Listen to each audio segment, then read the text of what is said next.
दोस्तों आप सभी लोगों का मेरा यूट्यूब चैनल पर स्वागत है। दोस्तों आज के वीडियो में BSc first year inorganic chemistry के लेसन कोवेलेंट बॉन्ड के एक नए टॉपिक के बारे में डिस्कस करेंगे। दोस्तों आज के वीडियो में टाइप्स ऑफ ओवरलैपिंग के बारे में जानेंगे और दोस्तों अलग अलग तरीके की ओवरलैपिंग से जो बॉन्ड बनते हैं सिग्मा और पाई बॉन्ड उसके बारे में भी जानेंगे। तो दोस्तों आज का वीडियो को शुरू करते हैं। दोस्तों एटॉमिक ऑर्बिटल्स में दो तरह से ओवरलैपिंग पॉसिबल होती है, जिसमें पहली ओवरलैपिंग होती है एक्सियल ओवरलैपिंग। दोस्तों एक्सियल ओवरलैपिंग को हेड ऑन ओवरलैपिंग या लीनियर ओवरलैपिंग भी कहा जाता है और दूसरी ओवरलैपिंग होती है पैरेलल ओवरलैपिंग। पैरेलल ओवरलैपिंग को लेटरल ओवरलैपिंग या साइड वाइज ओवरलैपिंग भी कहा जाता है। तो दोस्तों जब ओवरलैपिंग दो तरह से होती है तो कोवेलेंट बॉन्ड भी दो तरह से बन सकता है, जिसमें पहला होता है सिग्मा बॉन्ड और दूसरा होता है पाई बॉन्ड। तो दोस्तों आइए पहले सिग्मा बॉन्ड की तरफ चलते हैं। Sigma bond is formed by axial overlapping of atomic orbitals. The electrons of sigma bond are localized. There are maximum overlapping of orbitals in sigma bond formation. Hence sigma bond is very strong. दोस्तों sigma bond जो होता है वो atomic orbitals की axial overlapping से बनता है। दोस्तों सिग्मा बॉन्ड के फॉर्मेशन में जो इलेक्ट्रॉन पार्टिसिपेट करते हैं तो वो जो इलेक्ट्रॉन्स होते हैं वो लोकलाइज्ड होते हैं, मतलब वो इलेक्ट्रॉन एक ही जगह पर रहते हैं, वो यहाँ से वहाँ तक मूव नहीं कर सकते हैं। तो दोस्तों सिग्मा बॉन्ड के फॉर्मेशन में जो ओवरलैपिंग होती है वो मैक्सिमम होती है, और जब ओवरलैपिंग मैक्सिमम होती है तो इसका मतलब है कि सिग्मा बॉन्ड ज़्यादा मजबूत बनता है। तो दोस्तों ये तो सिग्मा बॉन्ड के बारे में हो गया। दोस्तों अब जानते हैं कि सिग्मा बॉन्ड किन किन ऑर्बिटल्स की ओवरलैपिंग से बनता है। सिग्मा बॉन्ड तीन तरह की ओवरलैपिंग से बनता है, जिसमें पहला होता है एसएस ओवरलैपिंग, दूसरा होता है एसपी ओवरलैपिंग और तीसरा होता है पीपी एक्सियल ओवरलैपिंग। तो सबसे पहले हम एसएस ओवरलैपिंग के बारे में जानेंगे। In this sigma bond is formed by overlapping of half-filled s orbitals of two atoms. This type of overlapping is called SS overlapping. दोस्तों जब पहले एटम का हाफ फील्ड एस ऑर्बिटल दूसरे एटम के हाफ फील्ड एस ऑर्बिटल से overlapping करता है तो वहाँ पर सिग्मा बॉन्ड का फॉर्मेशन होता है। और दोस्तों जब इस तरह की ओवरलैपिंग होती है तो उसको एसएस ओवरलैपिंग कहा जाता है। दोस्तों इस तरह की ओवरलैपिंग का एग्जाम्पल होता है H2 मॉलिक्यूल। तो दोस्तों आइए इसको डायग्राम से समझते हैं। दोस्तों यहाँ पर ये पहले एटम का हाफ फील्ड एस ऑर्बिटल है और ये दूसरे एटम का हाफ फील्ड एस ऑर्बिटल है। तो दोस्तों जब ये दोनों हाफ फील्ड एस ऑर्बिटल आपस में ओवरलैपिंग करते हैं तो वहाँ पर सिग्मा बॉन्ड का फॉर्मेशन होता है और इस तरह की ओवरलैपिंग को एसएस ओवरलैपिंग कहा जाता है। तो दोस्तों यहाँ पर आप दोनों एस ऑर्बिटल्स की ओवरलैपिंग को देख सकते हैं। दोस्तों बीच में ओवरलैपिंग का एरिया हो गया, इसी ओवरलैपिंग के एरिया में ओवरलैपिंग करने वाले दोनों एटॉमिक ऑर्बिटल्स का इलेक्ट्रॉन है। तो दोस्तों इस तरह से यहाँ पर एसएस ओवरलैपिंग हो रही है। दोस्तों एसएस ओवरलैपिंग से हमेशा सिग्मा बॉन्ड ही बनता है। दोस्तों यहाँ पर हमने H2 मॉलिक्यूल का एग्जांपल लिया है। दोस्तों यहाँ पर ये पहले हाइड्रोजन एटम का हाफ फील्ड 1s ऑर्बिटल है और ये दूसरे हाइड्रोजन एटम का हाफ फील्ड 1s ऑर्बिटल है। तो दोस्तों यहाँ पर ये दोनों half filled 1s orbital overlapping कर लेते हैं, जिससे दोनों हाइड्रोजन के बीच में एक सिग्मा बॉन्ड का फॉर्मेशन हो जाता है। तो दोस्तों यहाँ पर आप दोनों एस ऑर्बिटल के बीच में ओवरलैपिंग को देख सकते हैं और ये बीच में ओवरलैपिंग का एरिया हो गया है। यहीं पर ओवरलैपिंग करने वाले दोनों हाइड्रोजन एटम के 1s ऑर्बिटल का इलेक्ट्रॉन है। तो दोस्तों इस तरह से H2 मॉलिक्यूल का फॉर्मेशन हो गया है। दोस्तों यहाँ पर हाइड्रोजन मॉलिक्यूल में दोनों हाइड्रोजन एटम के बीच में एक सिग्मा बॉन्ड बनता है। तो दोस्तों ये तो एसएस ओवरलैपिंग के बारे में हो गया। दोस्तों अगली ओवरलैपिंग की तरफ चलते हैं।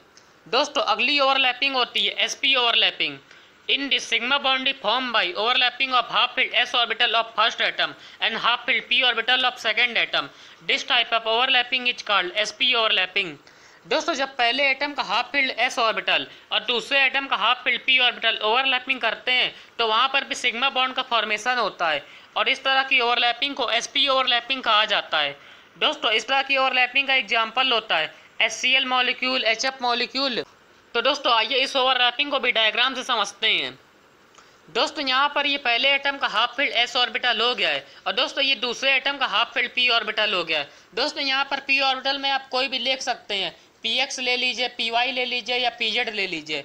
तो दोस्तों यहाँ पर इस तरह से पहले एटम का हाफ फील्ड एस ऑर्बिटल और दूसरे एटम का हाफ फील्ड पी ऑर्बिटल ये दोनों मिलकर ओवरलैपिंग कर लेते हैं। तो इस तरह की ओवरलैपिंग को एसपी ओवरलैपिंग कहा जाता है और इस तरह से जो बॉन्ड बनता है उसको सिग्मा बॉन्ड कहा जाता है। तो दोस्तों यहाँ पर आप ओवरलैपिंग के एरिया को देख सकते हैं। इसी ओवरलैपिंग के एरिया में पहले एटम के हाफ फील्ड एस ऑर्बिटल का इलेक्ट्रॉन और दूसरे एटम के हाफ फील्ड पी ऑर्बिटल का इलेक्ट्रॉन है। तो दोस्तों इस तरह से ये एसपी ओवरलैपिंग हो गई। दोस्तों एसपी ओवरलैपिंग का यहाँ पर हमने HCl मॉलिक्यूल का एग्जांपल लिया है।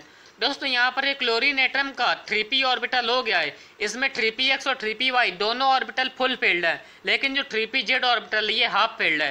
तो दोस्तों यहाँ पर आप 3pz ऑर्बिटल को हाफ फील्ड देख सकते हैं। और दोस्तों ये हाइड्रोजन एटम है, इसका 1s ऑर्बिटल हाफ फील्ड है।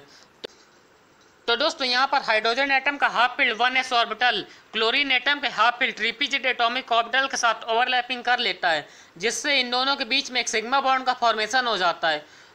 तो दोस्तों यहाँ पर आप ओवरलैपिंग को देख सकते हैं। इस तरह की ओवरलैपिंग से सिग्मा बॉन्ड का फॉर्मेशन हो रहा है।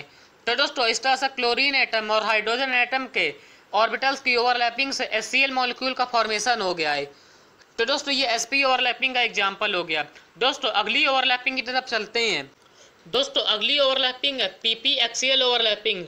In this sigma bond is formed by axial overlapping of half filled p orbital of two atoms. This type of overlapping is called pp axial overlapping. तो दोस्तों जब दो एटम के हाफ फिल्ड p ऑर्बिटल आपस में axial overlapping करते हैं तो वहाँ पर सिग्मा बॉन्ड बनता है। और दोस्तों इस तरह की ओवरलैपिंग को pp एक्सियल ओवरलैपिंग कहा जाता है। दोस्तों यहाँ पर एक्सियल वर्ड को ध्यान रखिएगा। दोस्तों इस तरह की ओवरलैपिंग का एग्जाम्पल होता है क्लोरीन मॉलिक्यूल। तो दोस्तों आइए इस ओवरलैपिंग को डायग्राम से समझते हैं। दोस्तों यहाँ पर हमने दोनों एटम के हाफ फील्ड px ऑर्बिटल को लिया है। दोस्तों आप py ऑर्बिटल को भी ले सकते हैं या pz ऑर्बिटल को भी ले सकते हैं। दोस्तों जब एक्सियल ओवरलैपिंग होती है तो वहाँ पर px ऑर्बिटल से ही ओवरलैपिंग करता है। ऐसा नहीं है कि px py से ओवरलैपिंग कर ले या px pz से ओवरलैपिंग कर ले। px ऑर्बिटल से ही ओवरलैपिंग करेगा, py ऑर्बिटल से ही ओवरलैपिंग करेगा और pz ऑर्बिटल से ही ओवरलैपिंग करेगा। दोस्तों जैसा कि हमने वीडियो की शुरुआत में देखा था कि एक्सियल ओवरलैपिंग को लीनियर ओवरलैपिंग भी कहा जाता है। तो दोस्तों हम इसको यहाँ पर लीनियर ओवरलैपिंग वर्ड का यूज करके अच्छी तरह से समझ सकते हैं। दोस्तों अगर आप इन दोनों एटॉमिक ऑर्बिटल को इस तरह से मिला दें तो एक लाइन बन जा रही है। तो दोस्तों इस तरह से जब दोनों एटॉमिक ऑर्बिटल ओवरलैपिंग करते हैं तो उसको लीनियर ओवरलैपिंग कहा जाता है। तो दोस्तों आप यहाँ पर दोनों px ऑर्बिटल की लीनियर ओवरलैपिंग को देख सकते हैं। दोस्तों ये बीच में ओवरलैपिंग का एरिया हो गया है। तो दोस्तों इस तरह से जब एक्सियल ओवरलैपिंग होती है तो वहाँ पर सिग्मा बॉन्ड का फॉर्मेशन होता है। दोस्तों आइए इसको एग्जाम्पल से समझते हैं। दोस्तों यहाँ पर हमने क्लोरीन मॉलिक्यूल का एग्जाम्पल लिया है। दोस्तों ये पहले क्लोरीन एटम का 3p ऑर्बिटल है। इसमें 3px और 3py दोनों ऑर्बिटल फुल फील्ड हैं। तो दोस्तों लेकिन जो 3pz ऑर्बिटल है वो हाफ फील्ड है। तो दोस्तों आप 3pz ऑर्बिटल का उस इलेक्ट्रॉन को यहाँ पर देख सकते हैं। दोस्तों ये दूसरा क्लोरीन एटम है, इसमें भी 3px और 3py दोनों एटम फुल फील्ड है और 3pz atomic orbital half field है। तो यहाँ पर आप हाफ फील्ड ऑर्बिटल का इलेक्ट्रॉन देख सकते हैं। तो दोस्तों इस तरह से दोनों क्लोरीन एटम के 3pz atomic orbital half field है। तो दोस्तों जब ये दोनों 3pz atomic orbital linear overlapping करेंगे तो यहाँ पर सिग्मा बॉन्ड का फॉर्मेशन होता है। दोस्तों यहाँ पर दोनों 3pz एटॉमिक ऑर्बिटल को आप इस तरह से एक लाइन की तरह से देख सकते हैं, इसलिए यहाँ पर लीनियर ओवरलैपिंग हो रही है। तो दोस्तों आप यहाँ पर देख सकते हैं कि दोनों 3pz एटॉमिक ऑर्बिटल ने ओवरलैपिंग कर ली है और यहीं ओवरलैपिंग के एरिया में दोनों क्लोरीन एटम के 3pz एटॉमिक ऑर्बिटल का इलेक्ट्रॉन है। तो इस तरह से दोनों क्लोरीन एटम के बीच में सिग्मा बॉन्ड का फॉर्मेशन हो गया है और इस तरह से क्लोरीन मॉलिक्यूल का फॉर्मेशन हो गया है। तो दोस्तों ये तो सिग्मा बॉन्ड के फॉर्मेशन के बारे में हो गया। दोस्तों अब पाई बॉन्ड की तरफ चलते हैं। Pi bond is formed by lateral overlapping of atomic orbitals. Since this type of overlapping is less than the axial overlapping, pi bond is weaker than sigma bond. The electrons of pi bonds are delocalized. This bond have no independent existence. This bond is always formed after sigma is formed. तो दोस्तों pi bond atomic orbitals की lateral overlapping से बनता है। दोस्तों lateral overlapping में जो overlapping होती है वो हमेशा एक्सियल ओवरलैपिंग से कम होती है, इसलिए पाई बॉन्ड हमेशा सिग्मा बॉन्ड से कमज़ोर होता है। दोस्तों पाई बॉन्ड में जो इलेक्ट्रॉन्स होते हैं वो हमेशा डीलोकलाइज्ड होते हैं। डीलोकलाइज्ड होने का मतलब है कि वो इलेक्ट्रॉन यहाँ से वहाँ मूव करते रहते हैं। जैसा आपने रेजोनेंस में देखा था कि वहाँ पर पाई बॉन्ड के इलेक्ट्रॉन यहाँ से वहाँ मूव कर रहे हैं। दोस्तों पाई बॉन्ड का इंडिपेंडेंट एग्जिस्टेंस नहीं पाया जाता है। दोस्तों पाई बॉन्ड तभी बनता है जब पहले से एक सिग्मा बॉन्ड बन गया रहता है। तो दोस्तों आइए अब जानते हैं कि पाई बॉन्ड किन किन ऑर्बिटल्स की ओवरलैपिंग से बनता है। दोस्तों पाई बॉन्ड में 3 तरह की ओवरलैपिंग से बनता है, जिसमें पहला होता है पीपी लेटरल ओवरलैपिंग, दूसरा होता है पीडी ओवरलैपिंग और तीसरा होता है डीडी ओवरलैपिंग। तो दोस्तों पहले पीपी लेटरल ओवरलैपिंग की तरफ चलते हैं। दोस्तों पीपी लेटरल ओवरलैपिंग में है In this pi bond is formed by lateral overlapping of half-filled p orbital of two atoms. This type of overlapping is called pp lateral overlapping. दोस्तों जब दो एटम के हाफ p ऑर्बिटल आपस में lateral overlapping करते हैं तो वहाँ पर पाई बॉन्ड का फॉर्मेशन होता है, और जब एटॉमिक ऑर्बिटल में इस तरह की ओवरलैपिंग होती है तो उसको pp लेटरल ओवरलैपिंग कहा जाता है। दोस्तों इस तरह की ओवरलैपिंग का एग्जाम्पल होता है ऑक्सीजन मॉलिक्यूल और नाइट्रोजन मॉलिक्यूल। दोस्तों आइए इस ओवरलैपिंग को डायग्राम से समझते हैं। दोस्तों यहाँ पर ही हमने पहले एटम का हाफ p ऑर्बिटल लिया है और ये दूसरे एटम का हाफ p ऑर्बिटल है। दोस्तों यहाँ पर ध्यान रखिएगा कि जब भी आप कोई ऑर्बिटल ले तो दोनों ऑर्बिटल की सिमेट्री सेम होनी चाहिए। सिमेट्री सेम होने से मतलब है कि अगर पहला ऑर्बिटल px है तो दूसरा ऑर्बिटल भी px होना चाहिए, अगर पहला ऑर्बिटल py है तो दूसरा ऑर्बिटल भी py होना चाहिए, और अगर पहला ऑर्बिटल pz है तो दूसरा ऑर्बिटल भी pz होना चाहिए। दोस्तों इस ओवरलैपिंग में भी आप ऐसा नहीं कर सकते कि आपने अगर पहला ऑर्बिटल px ले लिया है तो दूसरा py ले लीजिए या pz ले लीजिए, ऐसा यहाँ पर नहीं हो सकता है। px हमेशा px से ही ओवरलैपिंग करेगा, py py से करेगा और pz pz से करेगा। दोस्तों जैसा कि हमने वीडियो की शुरुआत में देखा था कि लेटरल ओवरलैपिंग को पैरेलल ओवरलैपिंग भी कहा जाता है। दोस्तों अगर आप इन दोनों ऑर्बिटल के इस एक्सिस को देखें तो ये दोनों एक्सिस पैरेलल है। तो दोस्तों जब ये दोनों पैरेलल तरीके से ओवरलैपिंग करेंगे तो वहाँ पर पैरेलल ओवरलैपिंग होती है, या हम उसको लेटरल ओवरलैपिंग भी कह सकते हैं।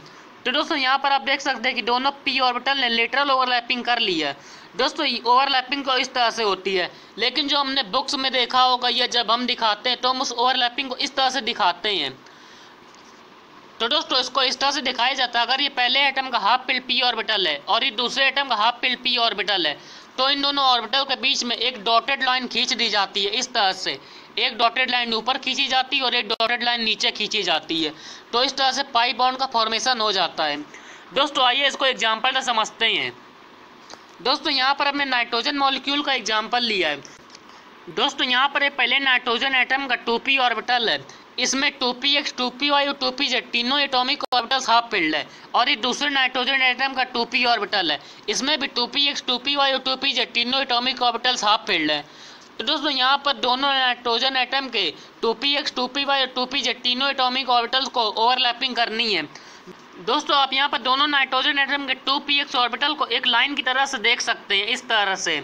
तो मतलब यहाँ पर दोनों px ऑर्बिटल के बीच में लीनियर ओवरलैपिंग होगी, और py ऑर्बिटल को और pz ऑर्बिटल को पैरेलल देख सकते हैं, इसलिए py और pz ऑर्बिटल में पैरेलल ओवरलैपिंग होगी। दोस्तों जैसा कि हमने पाई बॉन्ड की शुरुआत में देखा था कि पाई बॉन्ड तभी बनता है जब पहले से एक सिग्मा बॉन्ड बन गया रहता है। तो दोस्तों यहाँ पर पहले दोनों नाइट्रोजन एटम के 2px ऑर्बिटल की ओवरलैपिंग से सिग्मा बॉन्ड बन जाता है, उसके बाद नाइट्रोजन के 2py और 2pz ऑर्बिटल की ओवरलैपिंग से पाई बॉन्ड बनता है। तो दोस्तों यहाँ पर आप सिग्मा बॉन्ड को देख सकते हैं, उसके बाद ये दो पाई बॉन्ड को देख सकते हैं। दोस्तों यहाँ पर ध्यान रखिएगा कि यहाँ पर दो पाई बॉन्ड बन रहे हैं, एक पाई बॉन्ड py ऑर्बिटल की ओवरलैपिंग से बन रहा है और दूसरा पाई बॉन्ड pz ऑर्बिटल की ओवरलैपिंग से बन रहा है। तो दोस्तों ये नाइट्रोजन मॉलिक्यूल का एग्जांपल हो गया। दोस्तों अगर हम ऑक्सीजन मॉलिक्यूल का एग्जांपल की बात करें तो ऑक्सीजन में 2px ऑर्बिटल जो रहता है वो फुल फिल्ड रहता है, वो ओवरलैपिंग में पार्टिसिपेट नहीं करता है, इसलिए वहाँ पर 2py और 2pz एटॉमिक ऑर्बिटल को ओवरलैपिंग करना रहता है। तो दोस्तों वहाँ पर 2py ऑर्बिटल की ओवरलैपिंग से सिग्मा बॉन्ड बन जाता है, और 2pz ऑर्बिटल की ओवरलैपिंग से पाई बॉन्ड का फॉर्मेशन हो जाता है। तो दोस्तों ये तो pp लेटरल ओवरलैपिंग के बारे में हो गया। दोस्तों अगली ओवरलैपिंग की तरफ चलते हैं। दोस्तों अगली ओवरलैपिंग होती है pd overlapping. In this pi bond is form by overlapping of half filled p orbital of first atom and half filled d orbital of second atom. This type of overlapping is called pd overlapping. तो दोस्तों जब पहले atom का half filled p orbital दूसरे atom के half filled d orbital के साथ overlapping करता है तो वहाँ पर पाई बॉन्ड का फॉर्मेशन होता है, और इस तरह की ओवरलैपिंग को pd ओवरलैपिंग कहा जाता है। तो दोस्तों आइए इसको डायग्राम से समझते हैं। दोस्तों यहाँ पर आप पहले एटम का हाफ फिल्ड p ऑर्बिटल देख सकते हैं और ये दूसरे एटम का हाफ फिल्ड d ऑर्बिटल है। तो दोस्तों यहाँ पर पहले एटम का हाफ फिल्ड p ऑर्बिटल दूसरे एटम के हाफ फिल्ड d ऑर्बिटल के साथ ओवरलैपिंग कर लेता है, तो इस तरह से pd ओवरलैपिंग हो जाती है। तो यहाँ पर आप pd ओवरलैपिंग को देख सकते हैं, इस तरह की ओवरलैपिंग से हमेशा पाई बॉन्ड का ही फॉर्मेशन होता है। तो दोस्तों ये तो pd ओवरलैपिंग के बारे में हो गया। दोस्तों अगली ओवरलैपिंग की तरफ चलते हैं। दोस्तों अगली ओवरलैपिंग है dd overlapping. In this pi bond is formed by overlapping of half-filled d orbitals of two atoms. This type of overlapping is called dd overlapping. तो दोस्तों जब पहले एटम का हाफ फिल डी ऑर्बिटल दूसरे atom के half fill d orbital के साथ overlapping करता है तो वहाँ पर पाई बॉन्ड का फॉर्मेशन होता है और इस तरह की ओवरलैपिंग को डी ओवरलैपिंग कहा जाता है। तो दोस्तों आइए इस ओवरलैपिंग को डायग्राम से समझते हैं। दोस्तों यहाँ पर ये पहले एटम का हाफ फिल डी ऑर्बिटल है और ये दूसरे एटम का हाफ फिल डी ऑर्बिटल है। तो दोस्तों जब ये दोनों half fill d orbital overlapping करते हैं तो उसको डी ओवरलैपिंग कहा जाता है और इस तरह की ओवरलैपिंग से हमेशा पाई बॉन्ड का ही फॉर्मेशन होता है। तो दोस्तों इस तरह से ये पाई बॉन्ड के फॉर्मेशन के बारे में हो गया। तो दोस्तों इस तरह से हमने सिग्मा बॉन्ड और पाई बॉन्ड के फॉर्मेशन के बारे में देखा। दोस्तों अब आगे की तरफ चलते हैं। दोस्तों अब हम सिग्मा और पाई बॉन्ड में डिफरेंस के बारे में देखेंगे। तो दोस्तों आइए सिग्मा और पाई बॉन्ड में डिफरेंस की तरफ चलते हैं। दोस्तों सिग्मा और पाई बॉन्ड में पहला डिफरेंस होता है sigma bond is form by axial overlapping of atomic orbitals while pi bond is form by lateral overlapping of atomic orbitals. दोस्तों सिग्मा बॉन्ड एटॉमिक ऑर्बिटल्स की एक्सियल ओवरलैपिंग से बनाया जाता है, लेकिन जो पाई बॉन्ड होता है वो एटॉमिक ऑर्बिटल की लेटरल ओवरलैपिंग से बनाया जाता है। ये पहला डिफरेंस होता है। दोस्तों अगला डिफरेंस होता है in sigma bond formation overlapping of orbitals is maximum while in pi bond formation overlapping of orbital is less than overlapping in sigma bond formation. दोस्तों सिग्मा बॉन्ड के फॉर्मेशन में जो ओवरलैपिंग होती है वो हमेशा मैक्सिमम होती है, लेकिन जो पाई बॉन्ड के फॉर्मेशन में ओवरलैपिंग होती है वो ओवरलैपिंग हमेशा सिग्मा बॉन्ड के फॉर्मेशन में जो ओवरलैपिंग होती है उससे कम होती है। तो दोस्तों ये दूसरा डिफरेंस हो गया। दोस्तों तीसरा डिफरेंस होता है the electrons of sigma bond are localized while electrons of pi bond are delocalized. दोस्तों सिग्मा बॉन्ड के जो इलेक्ट्रॉन्स होते हैं वो लोकलाइज्ड होते हैं, मतलब वो एक ही जगह पर रहते हैं, यहाँ से वहाँ घूमते नहीं हैं। लेकिन जो पाई बॉन्ड के इलेक्ट्रॉन्स होते हैं वो डीलोकलाइज्ड होते हैं, मतलब वो यहाँ से वहाँ घूमते रहते हैं। दोस्तों ये तीसरा डिफरेंस हो गया। दोस्तों अगले डिफरेंस की तरफ चलते हैं। दोस्तों चौथा डिफरेंस होता है sigma bond is very strong while pi bond is weaker then sigma bond. दोस्तों सिग्मा बॉन्ड जो होता है वो बहुत मजबूत होता है, लेकिन जो पाई बॉन्ड होता है वो सिग्मा बॉन्ड से कमज़ोर होता है।